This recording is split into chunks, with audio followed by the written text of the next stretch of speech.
Hello everyone, welcome back to IGNOU exams. आज मैं आपको इग्नू के PEGS 185 सब्जेक्ट कोड है ये आपका, और इस सब्जेक्ट कोड का नाम है इंग्लिश लैंग्वेज टीचिंग। इसका मैं आपको प्रीवियस ईयर का एक पेपर दिखाऊंगी।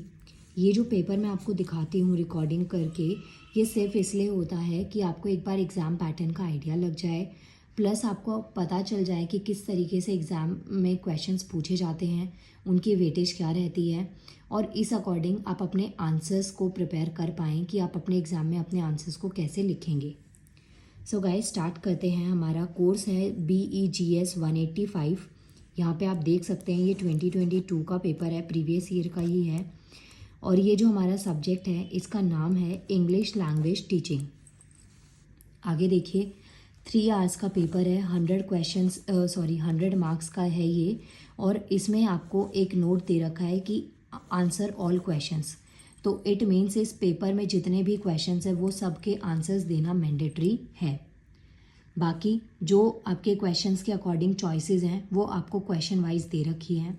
जैसे कि फर्स्ट सेक्शन देखिए, सेक्शन ए में आपको एक स्टेटमेंट दे रखी है। आपको यहाँ पे 4 पॉइंट्स दे रखे हैं, इनमें से कोई भी 2 पॉइंट्स के ऊपर आपको शॉर्ट नोट लिखना है। सो यहाँ पे देखते हैं, शॉर्ट नोट लिखना है आपको 2 पॉइंट्स के ऊपर। फर्स्ट आता है हमारा कन्वर्जेंट एंड डाइवर्जेंट थिंकिंग।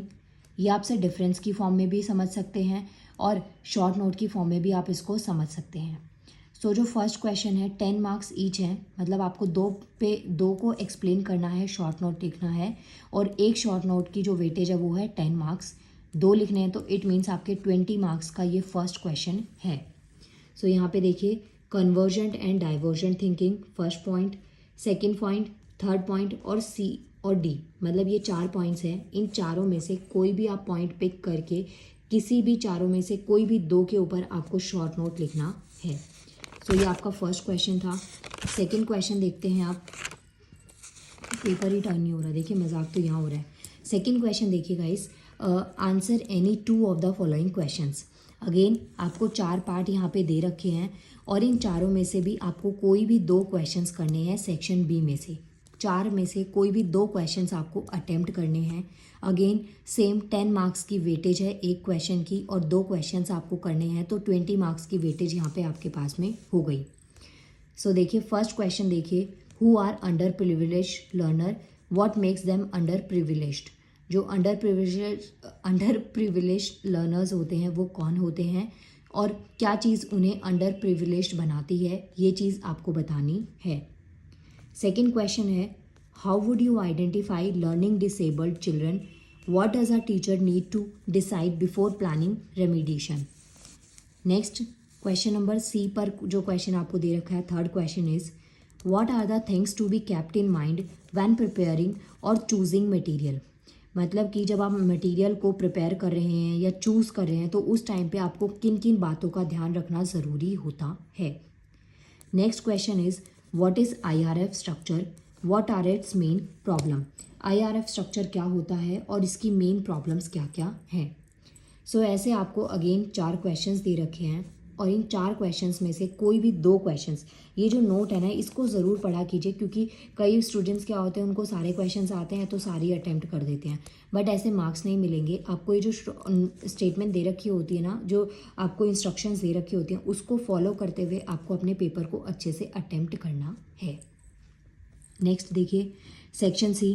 अब यहाँ थोड़ा ट्विस्ट है, क्योंकि सेक्शन A और सेक्शन B में आपने देखा कि वहाँ पे आपको 2 क्वेश्चंस करने थे, लेकिन सेक्शन C में हमें 3 क्वेश्चंस बोले गए हैं कि आपको 3 क्वेश्चंस को अटेम्प्ट करना है। और ये जो 3 क्वेश्चंस है इनकी वेटेज देखिए, 3 × 20, मतलब कि 3 क्वेश्चंस करने हैं 20 मार्क्स के ईच, तो 60 मार्क्स के आपके 3 क्वेश्चंस हो गए। First question, what are the characteristics of underprivileged children. अब ये जो कंसेप्ट है ना, ये आपसे पहले वाले में सेक्शन बी में भी पूछा गया है। अब ये दोनों क्वेश्चंस ऑलमोस्ट सिमिलर हैं। सो आपका अगर ये वाला कंसेप्ट अंडर प्रिविलेज्ड चिल्ड्रंस का, या जो अंडर प्रिविलेज्ड लर्नर्स होते हैं, ये कंसेप्ट आपका प्रिपेयर है तो आप दोनों को आंसर्स को कनेक्ट करके भी लिख सकते हैं अगर आपने ज़्यादा नहीं पढ़ा है। लेकिन अगर आपका सेपरेट मटेरियल रेडी है तो और भी अच्छी बात है। नाउ देखिए, सेकेंड क्वेश्चन क्या है हमारे पास में, what is material adoption what is material adaptation. Next one is explain the objectives and reasons for material adaptation. अब ये जो आंसर्स है ना, ये इनकी वेटेज थोड़ी ज़्यादा हो जाती है, मतलब आपको ये थोड़े लॉन्ग आंसर्स में लिखने पड़ सकते हैं क्योंकि इसकी वेटेज आपके लिए थोड़ी ज़्यादा हो जाती है।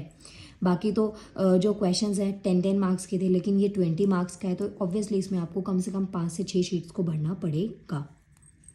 नेक्स्ट क्वेश्चन है हमारे पास, discuss the various tools and services used on the internet.